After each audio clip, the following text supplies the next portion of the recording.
I'm your host, Bradley Martin, and this is Clearing the Way, a resource for small business owners. Hello, humans. I am your host, Bradley Martin, and this is Clearing the Way, a resource for small business. I talk with sales and HR experts, other small business owners, and anyone else that can provide you with information to clear your way to success. Today, we discuss pivoting, a word that I kind of hate at this point. It's a little overused, it's a little annoying, but it is an important topic nonetheless, especially in current times. So we've got our first multiple appearance guest, Lauren Hyland. Here she is. Lauren and I discussed social media and the importance of finding your Janice in episode 10. If you haven't listened to that one, it's linked below. I definitely recommend listening to that. She is a social media wizard, someone who is always on top of the most recent trends and someone who is not on LinkedIn. But that might be changing, as I just discovered again. She's always throwing me with these curveballs. Lauren and I both started our businesses around the same time, and we've, like I said the last time, we've been bouncing ideas off each other and have always kind of consulted with each other and made sure whatever these pivots were that we were doing made a little bit of sense. So we've had several of those over the last couple years, and she will be starting her own podcast in the coming months. Ooh. So look out for that. Lauren, thanks for coming back on Clearing the Way. Oh, I can't believe you put it out there. Now I actually have to do it. I know. I did that, and I was like, this is going to force her to do it. So it's out in the ether now. It's out there. All right, so let's talk about the pivot. The pivot. So Wasn't that the word for 2020? I hate it. I hate it. The word of the year. Yeah. Yeah. I hate it. I hate when words become those buzzwords. Yes. Yeah. I don't love it. Mm-hmm. But let's start with what we actually mean by that. Mm-hmm. So I have the standard definition that I pulled, but it'll what do you consider when we're talking about pivoting? What does that mean for you? I look at that as a change or an adjustment to your current environment or climate. Okay. If that makes sense. Okay. Right? So yeah. It can be anything. It can be a number of things. You can pivot in 10 million different ways, which is super annoying because not everyone loves to talk about their pivots. Yeah. But yeah, it's an adjustment that you have to make.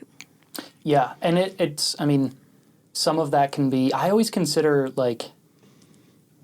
adapting as part of that, but I don't know, pivoting is different to me, because adapting feels like smaller, incremental changes. Mm-hmm. Adapting is growing, yeah, right? Doing the same thing that you've been doing, but growing, getting better, expanding, new perspectives, things like that. Pivoting is kind of an adjustment in the end game. Okay. Yeah, that's a good way to think about it. Okay. So that's our topic, mm-hmm. and that's what we're actually talking about. So I thought it was going to be good to start with some of the reasons that you might need to do that. Mm-hmm. Some of this is going to take, to get to any of the 4 points that we have listed here, to get to any of those, it's going to take some reflection. You got to get there first. Step one is, what the hell is going on? Mm-hmm. So let's start with what are some indicators for you that you need to make a change? You need to pivot. Yep. So I came up with 4 pretty simple ones. And I have been a part of all 4 of these, so I can give you examples as well. But 1 is no one is buying what you're selling. 2, your time and or money abilities have plateaued. 3, you're making sales but not necessarily making money. And 4, your marketing or messaging feels forced and isn't coming easy to you. Okay, those are all 4 good ones. Mm-hmm. So which one do you want to start with? Let's dive into 1. Let's dive first. into no one's buying. Okay, that's so no probably one's buying. The easiest place to start. No one's buying. Okay. So I've got these things I'm trying to sell. I was selling them. Maybe I wasn't, but nobody's buying right now. Is this this is going to be dependent on your business, but like at what point should I start to consider whether or not I need to make a change? Is this a weekly thing, a monthly thing? Like how long do you go without selling where you're like, maybe something does need to change? Like how should I think about that? I feel like for product-based businesses, that will happen a lot faster, right? Okay. So like say if you have a shop or you're doing like pop-ups or festivals or anything like that, if you were going a week, 2 weeks, 3 weeks, a month without selling any product, then you're going to find out really quickly that I've got to do something else, whether it's switching up your messaging, whether it's marketing harder, whatever. But for product-based businesses, I would say that would be a pretty quick turnaround. Okay. And I guess one caveat to that would be if you're like super high ticket. I guess it's a change in the norm. Mm-hmm. Unless you're just starting out and then you don't have a norm. But if you're selling $1,000 spoons, you're going to make less sales, most likely. So it's a change in the norm. But you also have like indicators there, right? Like people were interested. People were asking about those $1,000 spoons. They were curious, or somebody asked for it and you created it. That's way different than just coming up with an idea and being like, oh, I'm going to sell these $1,000 spoons. And literally no one is interested in a $1,000 spoon. Yeah. Right? Yeah. So there will be indications. And for service-based businesses, which I put myself into, and so the examples that I can provide for you are there, right? Mm-hmm. So like I have pivoted probably 27 times since Brad and I started our businesses, mine in the very end of 2018. And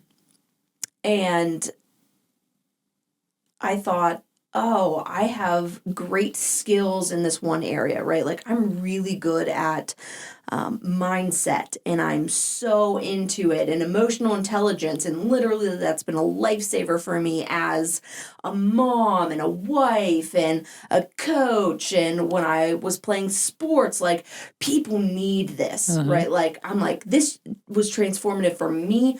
I'm going to give it to people. I'm going to package it up and it's going to be all pretty and cool and it's going to start selling like hotcakes. Well, guess what? Nobody asked me to sell that. Nobody asked me to help them with that. There was no reciprocation there. It was just an idea I had and I put it out and it fell absolutely flat. Now, does that mean I don't currently use that and I just repackaged it kind of in a different way? Yeah, that's exactly what I did.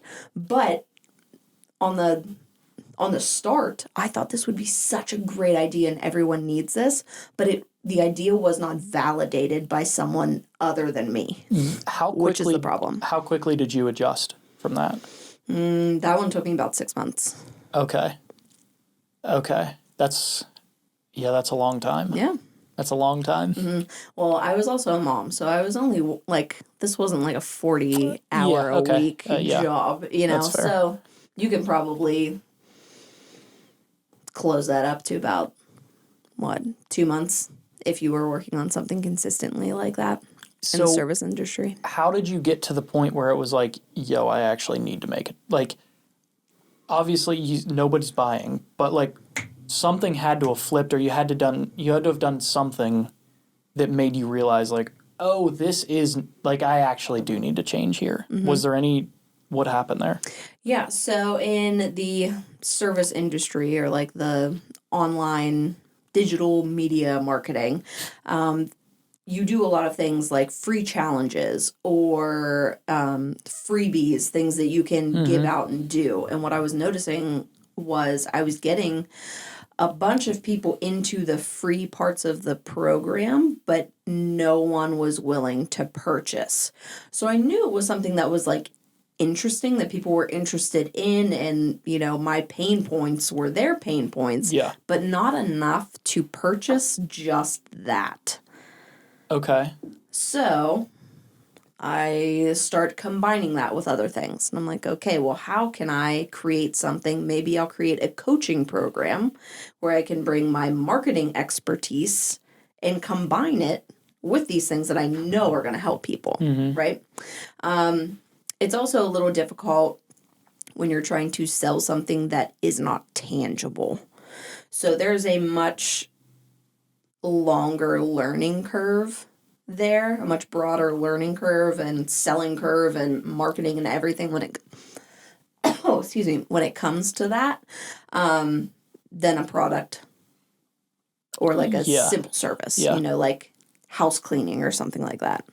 Was there, when you were making that change, was there any point where you considered just drop it? Like the idea of just completely dropping that as a product or as a service and just starting something new. How did you well, first, was that a thought, and how did you weigh that out? I have that thought just about every day. So for anyone else, don't give up. Keep going. Yes, I have those thoughts just about every day.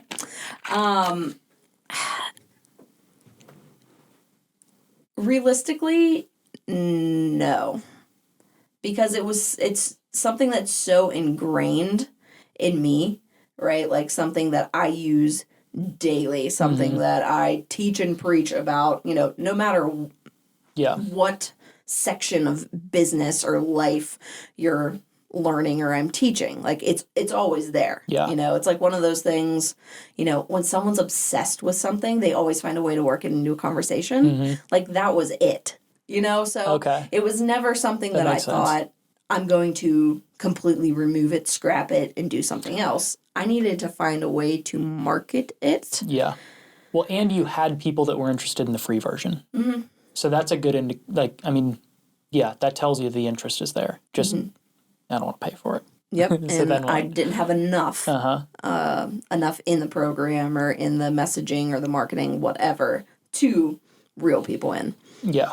So how did you, when you're going through this no one is buying pivot, how did you approach that from the, so we know what the plan was, but how did you approach that from the marketing side, or from, I guess if you didn't have customers, there's not a lot to let them know about. But how did you approach the actual, like the implementation of this change?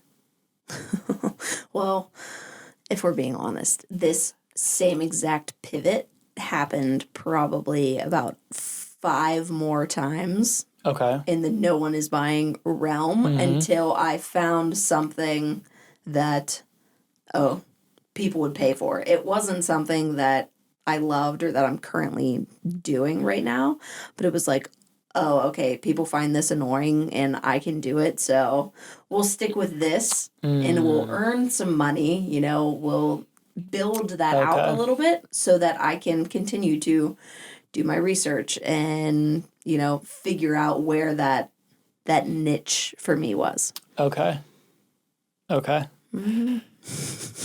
As an entrepreneur, as a ton of you listening are, you understand this. This is this isn't like a surprise to you. You're all probably sitting in your cars or wherever just like chuckling like, oh yeah, I had some real stinker ideas. Yeah.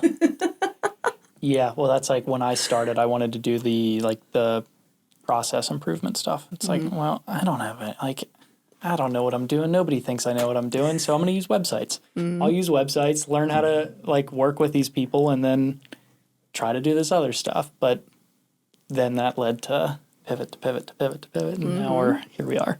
Exactly. Okay, so no one is buying. Anything else that did we miss anything with the no one is buying? That one seems pretty straightforward. Pretty straightforward, yeah. And the sooner that you can recognize that, the better. Because what you don't want to do is just like stay in that cycle where you're just literally burning money. Yes, but not too early. because you also don't want to just be constantly changing everything, and then you never get a foothold, and you never actually build up any real skills. Like there's a fine line between always pivoting and just kind of setting yourself up for failure and like doing it when necessary. Okay, but when we started, pivots are slight adjustments. You don't get to an entire 180 or 360 in a single pivot. Okay. I would not suggest that. Yeah. I mean, I'm sure it has worked. Yeah. But for your typical small business entrepreneur, A lot of risk there. Yes, I would not suggest that. Yeah. So, like, little adjustments, right? So, if you, oh gosh, I don't know, you want to add an extra service to something that you're already doing, right? To see if you can entice more people. Or if you're making clay earrings or something like that at a certain price point and you can do like a BOGO sale. You know, like little things that you can do, adjustments, watching the market, right? So like if you wanted to do a Black Friday or a Small Business Saturday sale or something like that, like these are all tiny adjustments that if you weren't planning on doing, technically are considered pivots. Okay. All right. Fair enough. Okay. So no one is buying. We know how to handle that now. Mm-hmm. All right. Number 2. What do you want to talk about? Number 2, I've got your time and or money abilities have plateaued. Okay. So your scalability is no longer there. Okay. How the hell do we know that's a thing? What are we looking at? Well, this is totally a numbers thing. This is stats all day, every day. Right? So say you are a product-based business, you have a shop, or you're, again, doing like the craft shows or whatever. You will have an average that you're making every week, every month, whatever. If that average is staying exactly the same over a period of time, you know you've plateaued. If you are a service-based business and you are working X amount of hours and only earning X amount of dollars week after week after week after week, you have plateaued. Right? Like you Easy don't enough. easy Just enough. pay attention to your numbers. To your business. Yeah. And you know, for me it's the time piece that is always seeming to be the struggle versus the money piece.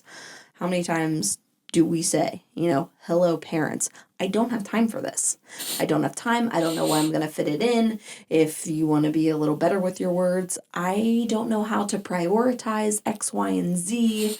You know, like the time is a big issue. So how do you scale a business when you don't have any extra time or you don't have any extra money to outsource? Yeah. So we're at this point. I've noticed this. I'm stuck. Okay. So let's lay out maybe a couple options there. And again, this is all going to be super generalized, but I think it's going to still be, like, it'll be useful. What are some ways to either get over that hurdle? Do we add new I mean, time is the issue, so we probably don't want to be adding new things. Well, unless. So what do we need to do here? What are some options? You can find some way to automate, right? So recurring and automated are going to be your two best friends. So if you are a product-based business, I would suggest starting a membership, a monthly membership. So it can be anything, right? Like say you sell earrings. You send a new monthly box to your client, the person in the membership, monthly, and they pay a monthly fee for that. So you know that income is coming in without you doing any extra work every single month. for a service, if you can have something that you can sell on autopilot, that will be your best friend.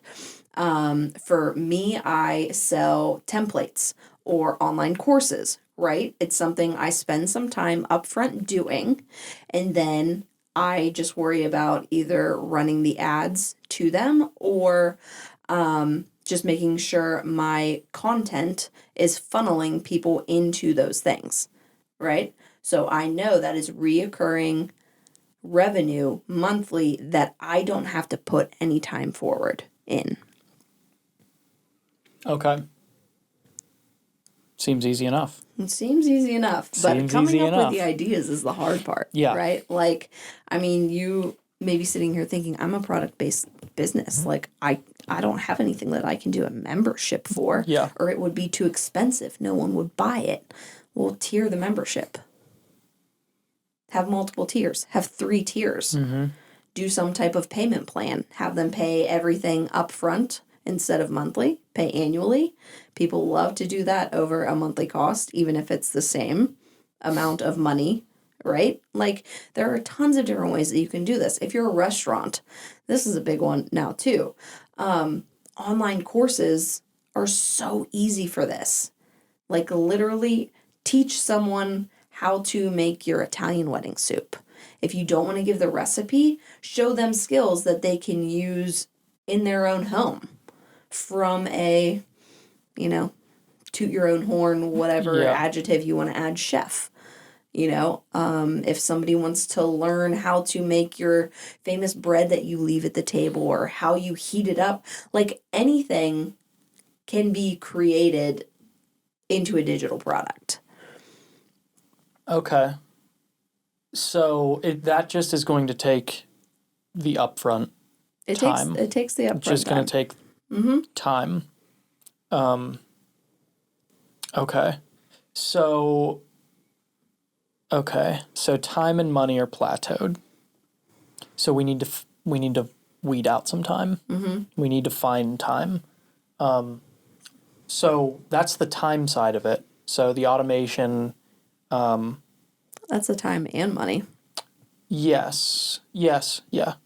Because we've got the automated or the upfront work, subscriptions or digital products. Yep. Okay. Are there any other answers to that problem that don't throw you into another weird situation? Yeah, I mean, you can always look into hiring like virtual assistants or freelancers or things to take stuff off of your plate, and they're not super expensive. So if you have more of the money than you have of the time, then that would be a great balance of the two. I mean, heck, you could hire a VA or a freelancer to create your digital products for you, and then there you go. Like, you're check out Fiverr, check out 99 Designs, or what are the other ones? There's several of them. Upwork. Yep. You may need to test some of those out. I've had some very mixed luck on all of those, but when you find the right people, it's fantastic. You can get some high quality work for a fantastic value. Absolutely. Okay, so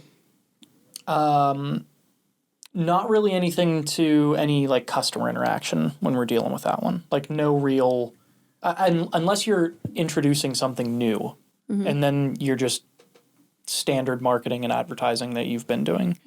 But there's no real change for the customer. Nope.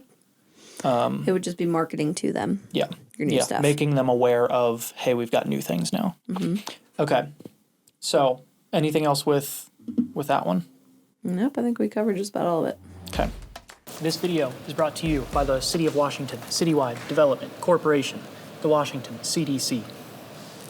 If you're a business located in Washington, the City of Washington, and you're looking to expand, you've got some problems you need to work through, you need someone to just lend you an ear to see if you're kind of on the right direction, or maybe you're dealing with some point of sale problems or some hiring issues or something like that, reach out. That's what I'm here for. If you're a business that is located outside of Washington, or you're looking to get started and you need a space. Washington's a great spot for your first location. It's a good spot for your second location. It's a good spot for your third location. But you might need some help working through that. Reach out. If I can't help you, one of the other resources in this video will absolutely be able to. And like we've said, services are free. Doesn't cost you anything. Washington CDC is that's what it's here for. That's what my job is. My job is to help businesses and to bring in new businesses. So there is no cost to you. Feel free to reach out. What do you want to tackle next? Number 3, you're making sales but no money. Oh, okay. I have been guilty of this. Yes. Samesies. Okay. This one I think is potentially the most like you really have to be paying attention and like keeping track of everything to know if this is the case. Mm-hmm. So how did you know or how did you feel like you were in this position? So there's 2 avenues here that can be an issue. It can be how you're pricing your products and services, and you are just not pricing them high enough for the time and the resources needed. So that's one. But the other one is thinking you need all of the fancy things to have a business. So like for me, I had the email subscriber, I had the the course hosting platform, I had the paid link in bio, I had 17 courses that I had bought but I never finished type of thing. Right? Like just like constantly spending with no return. So especially those like monthly cost things, right? Like your bookkeeper, your website hosting platform, your all these things, graphic designer, even just like freelancers that you're using all the time. If you're not keeping track of how much you are spending every single month on these things versus what you're bringing in, especially if something happens. Like, I went on maternity leave for like 3 months and I'm not making any money, but these bills still need paid, right? Like, you have to plan for those things. You have to recognize them. You have to see them. So that's a big one, especially if you're doing everything digital. Those will sneak up on you real fast. Yeah, at the end of last year, I went through and like printed out all. Well, I didn't print out anything. I put it all in a spreadsheet. All of my charges on my business cards for the last year. And just looked at every charge. I was like, okay, is this recurring? Yes or no? No? Okay, cool. Probably didn't need it, but okay. Mm-hmm. Is it recurring? Do I actually need this thing? Wait, can I share this account with somebody? Yeah? Okay. All right. Like, there are ways around a lot of these charges. Mine weren't too bad. Generally, I go for the free option. I've gotten pretty good at combining a bunch of free options, and you end up in a little bit of a tangled mess, but it's a great way to start. Yeah. And to just kind of, if you don't have a lot, if it's just you and you don't plan on being more than that, like you can get by with a lot of free stuff, especially like Google products. And there's a lot of options out there, but that is definitely something to be aware of because those fees can get a little dangerous. This can get a little dangerous. Oh, yeah. Okay. So that's on the expense side, but we're making sales but not money. Is the potential there that we're not charging enough, or like how can I look at... So, yeah, it could be expenses. I could just be spending way too much. Mm-hmm. But how do I know if I'm not charging enough, or... and maybe this is a whole pricing episode that is on my list of things to do, but... but, like, if I feel like I'm not making any money, what are are there any other reasons that might be? First step would definitely be to do what you did.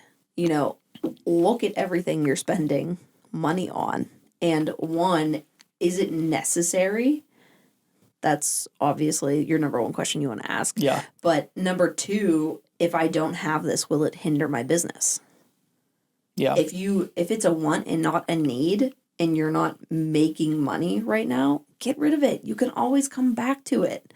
Like it's not a big deal. It's not the end of the world. Yeah. You're just starting. You really don't need a website.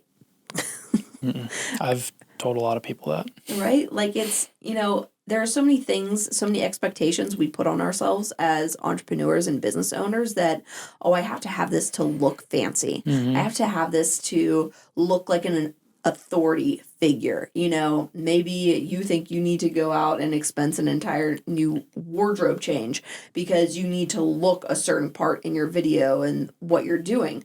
You don't. Yeah. You don't. Like, get that lie out of your head that stuff is fun. It's fun. It's fun. It's a lot of fun. Yeah, it's fun. But if you're going to be in this for the long game, like, come on, bro. Like, you. Yeah. Not as much for, this goes for like upgrading things, especially in the like tech space, because it's so fun to get new gear. It's the best. And I heard somebody that I don't remember who it was so long ago at this point, but it was if the customer isn't going to realize or notice a difference, you don't need it yet. You don't need it yet. Which is like, I could go spend $3,000 on a camera easy. It'd be so much fun. I definitely want one. But it's like, these are all great features that it gives me, but do any of them actually add to my bit? Like, do any of them improve the customer experience? If not, I probably don't need it yet. What's the return on investment on what you're about to buy? Yeah. Yeah, and that's... Are you going to be able to charge more because you have a fancy camera? Maybe. That would be a good purchase. Yeah. Yeah, maybe. Is it going to matter at all if you bought that for posting pictures on Instagram? Absolutely not. No, probably not. Okay, so in this case, the changes, again, not really any customer side change, like not really any communication that needs to happen with them. No, not unless you're planning a massive price hike. Yes. And in that case, you should probably let your customers know. Yes. If it's new customers, not really an issue. No, not a big deal. Current customers, though, if you have, long-term clients or whatever, how would you approach that? Like, what should be the... So two things. Talk about the why, obviously. Why are you raising prices? And two, the benefit of what they are purchasing, right? So make sure they know why they hire you. They probably hired you and have been a long-term client for a reason, for a purpose, right? You've solved something for them. They like you. They enjoy you. You solve a pain point for them. Yeah.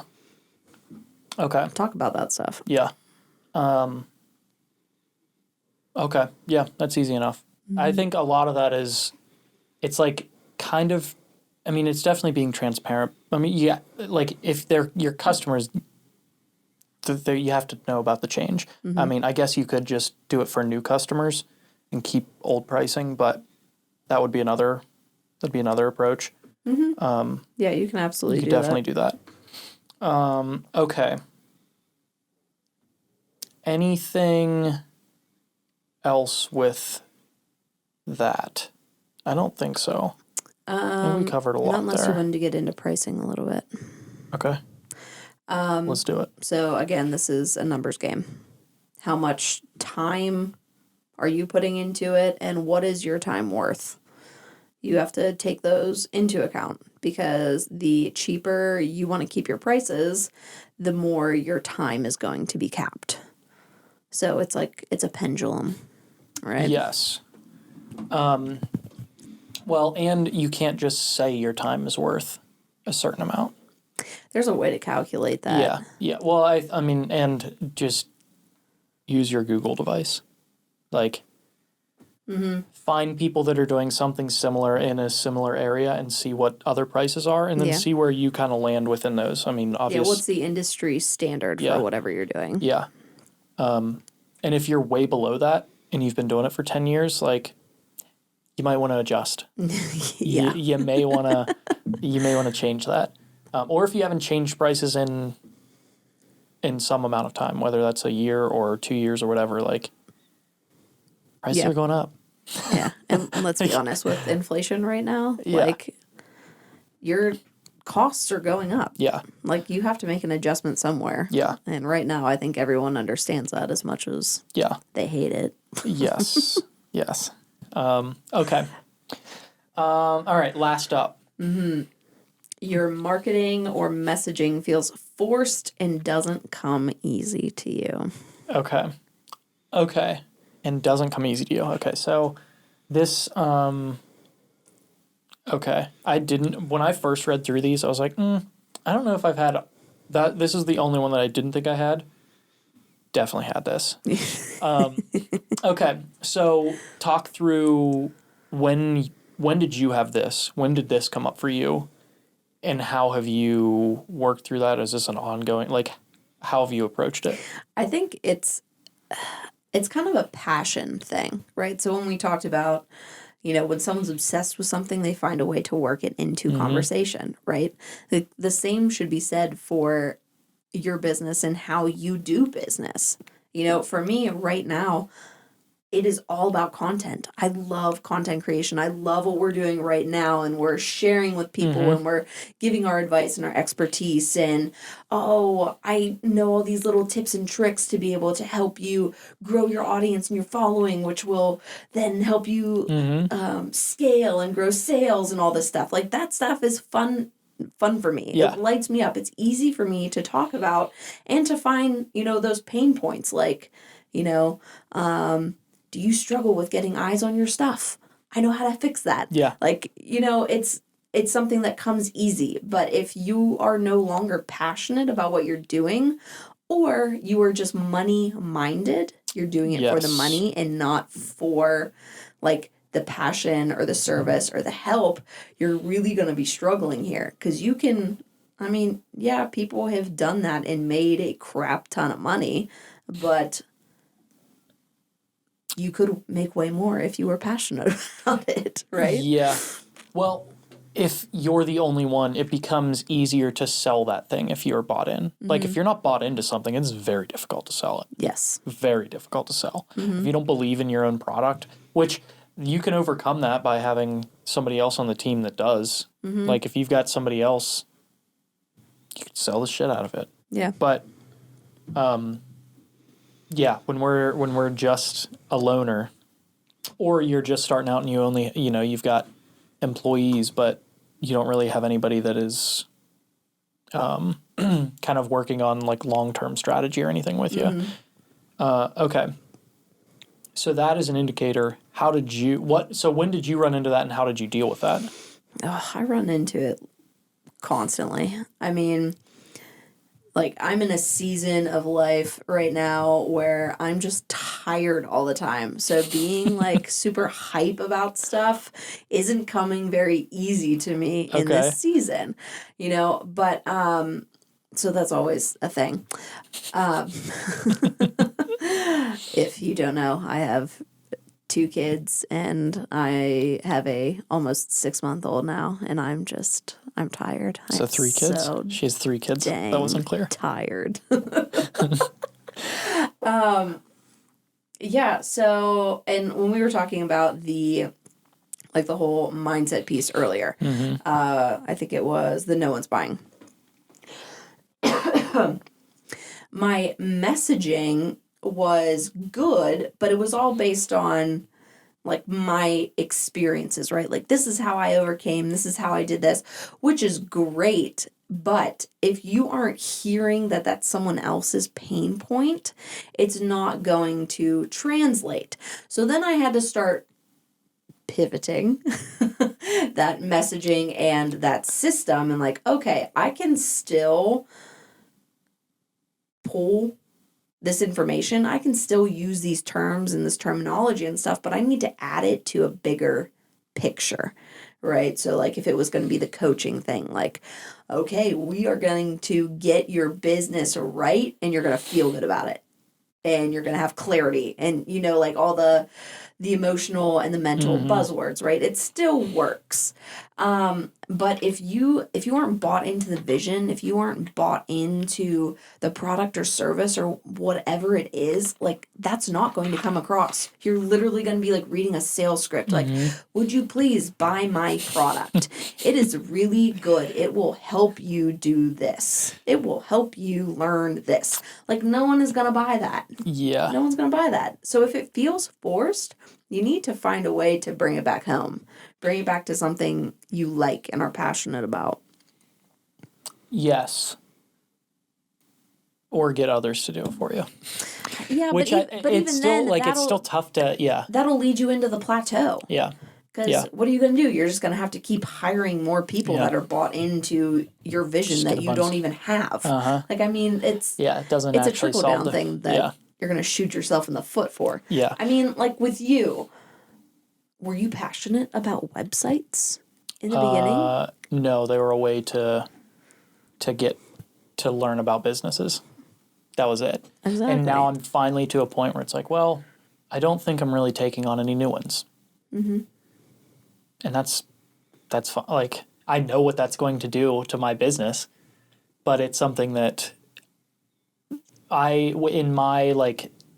never pushed anything like sales or like marketing wise because I didn't really love them.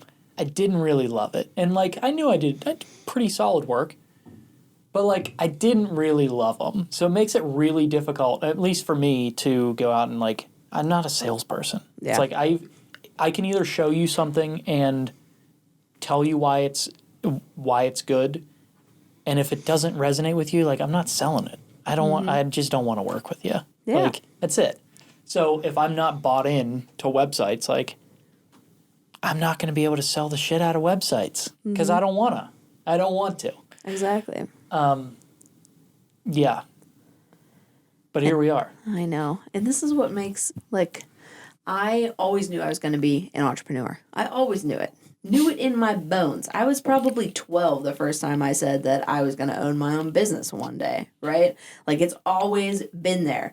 So looking at people who are working a 9 to 5 and stuck in a job that they hate and just going through the motions every day, that literally makes me so sad. Like, that lights a fire under my rear end. Like, do you not know that you can grow a personal brand with content and turn it into something? Right? Like, again, it always comes back to this. Like, you can do something with this. You can be better than you are right now, and you can feel better, right? Like, you can be happy. You can enjoy what you're doing and not hate leaving the house every day or getting home now at 5 o'clock or 5:30 and it's pitch effing dark outside. Like, I mean, come on. We all go through this seasonal depression right now. Why not be at least a little happy while you're doing it? Yeah. Yeah, that's true. That's true. Okay. So when you're... Okay. So if you're not bought into your... Like, how in the world do you change that? Oh, gosh. I feel like this is a totally another podcast episode. Like, that is a big... If you're not bought into what you're doing, that is a big change. That's a big deal. That's a big change. That's not like a pivot. That's like one of those 180s we talked about. Unless you've got like, I'll use my case. I've got enough services that it's like, okay, I can drop off something that I'm not super passionate about and it doesn't really affect anything. That's fine. But if it's like, oh, I do websites only, I don't like websites anymore. Well, then we got a problem here. You screwed. We got a problem. So how in the world do you... that is going to be so situational because what are the reasons that you're not bought into it? Like, what are the reasons that your marketing feels forced? Is it that you're not bought in? Is it that there's something that you don't like the way you're doing it, or it doesn't feel like it's helping enough? Like, what are those reasons like that's where you got to start. Well, those ones are super easy pivots, right? Yeah. Easy things that you can change, adjust, ask yourself questions, do a little reflection, to figure out that source, right? Yeah. But if it's like you are doing something that you hate, like you loathe it every day, I mean, that's going to be a big deal. That's going to be a big shift. Have you had any of those? Not as an entrepreneur, as a corporate worker. Yeah. Yes. Yeah. Absolutely. Yeah. Okay. No. Okay. Yeah. When I was just starting and I was super broad, so I was just like small business consulting. Uh-huh. I have a marketing degree and I have my MBA in project management. I can consult the ish out of this, right? Like, what do you need help with? Well, then everyone wanted me to do a whole bunch of stuff that I was not passionate about. Oh, give me some advice on HR. Like what? Give me some advice on finances and budgeting. I'm like, ooh, you are really talking to the wrong girl here, but you already hired me, so now I got to go like deep dive into Google and figure out how to do all this stuff. I'm like, ooh, no, thank you. I pigeonholed myself real quick here. Okay. Like, I am not your girl. Yeah. Okay. Yes, so stuff like that, which is why, when somebody starts off really broad, which I thought I had to, I didn't want to pigeonhole myself. Yeah. And it exactly led to that by being broad. Yeah.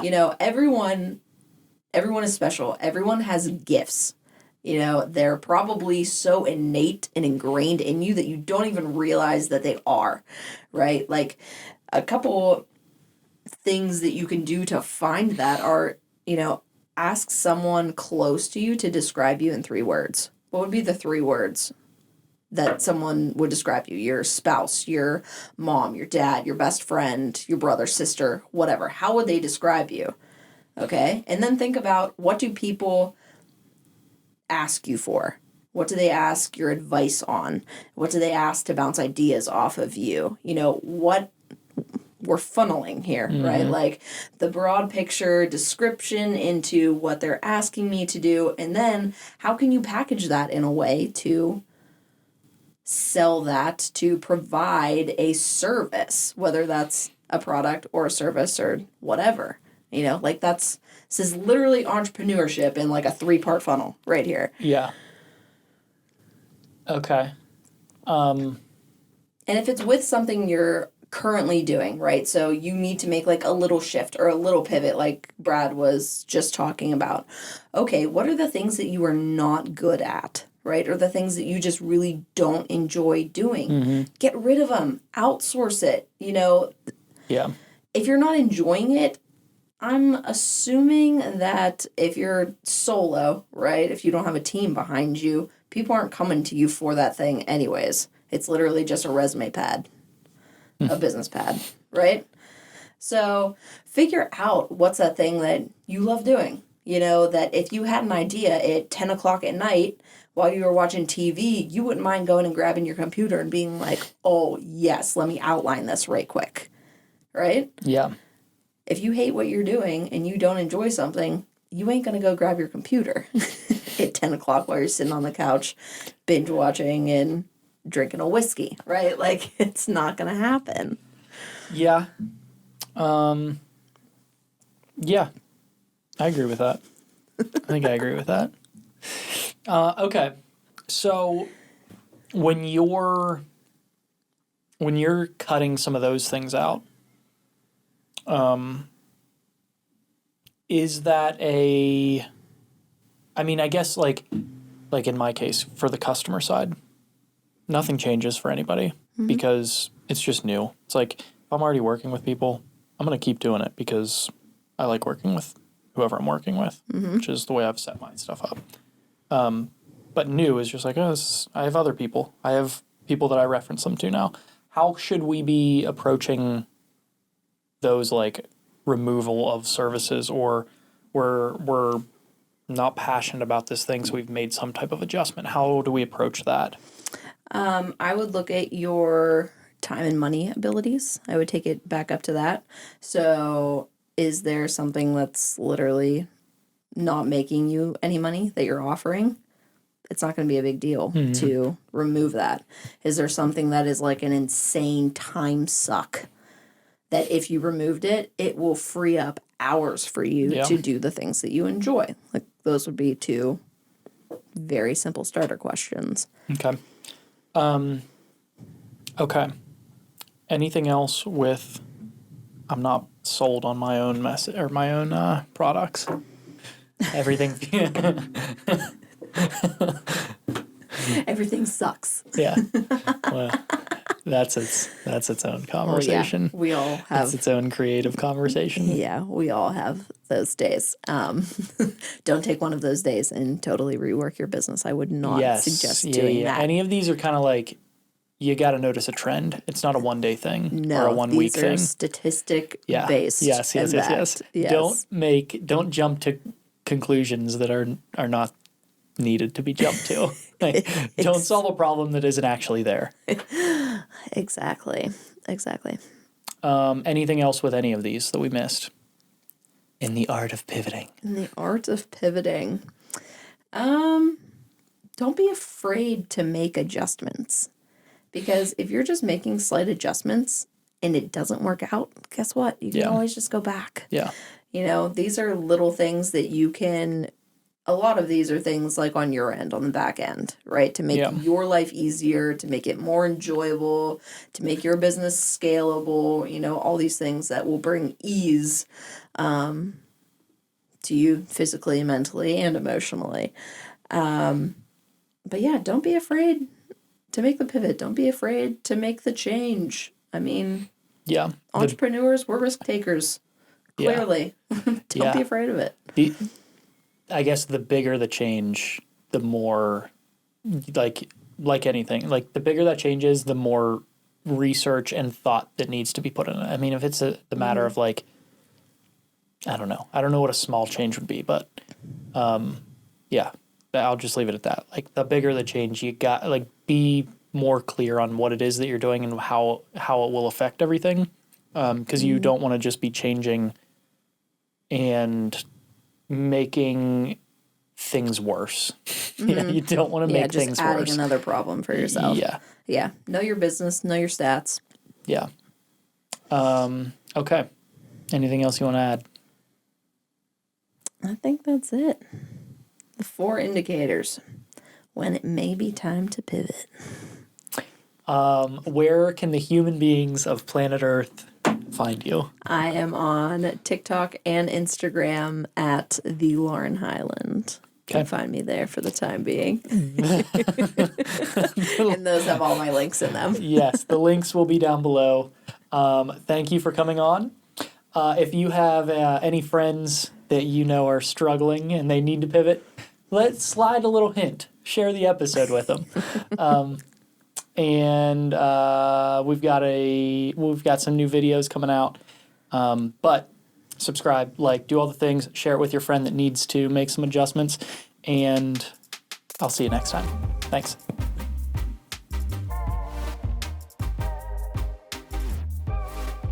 I'm your host, Bradley Martin, and this is Clearing the Way, a resource for small business owners.